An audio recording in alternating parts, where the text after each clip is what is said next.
Топлотен удар е најчеста појава која се јавува кај животните на екстремно високи температури, кога животното е вознемирено со покачена телесна температура и крварење од носот. Станува збор за топлотен удар.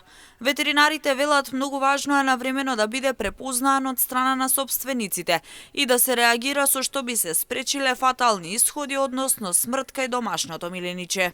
Животните обично се јавуваат топлотни удари поради високите температури, односно доаѓа до прегревање на телото на животните. Многу често се покачува телесната температура и до 40 степени. Граѓаните треба да знаат и оние собственици кои што ги чуват домашните животни дека во периодот од 10 часот па до 19 часот не треба да ги шетат своите миленици, бидејќи многу често се предизвикуваат топлотни удари.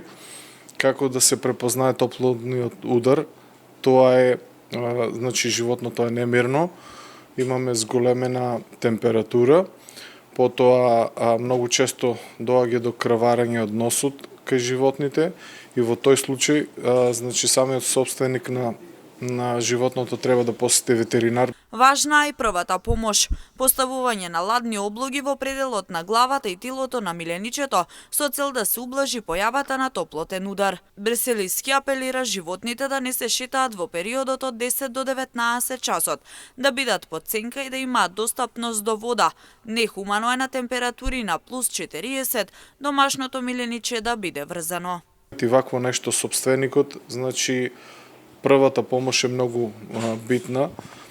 Многу често се стават ладни облоги, односно крпи со вода во пределот на главата и на телото. Самата вода не треба да биде многу ладна, бидејќи тоа може да предизвика шок.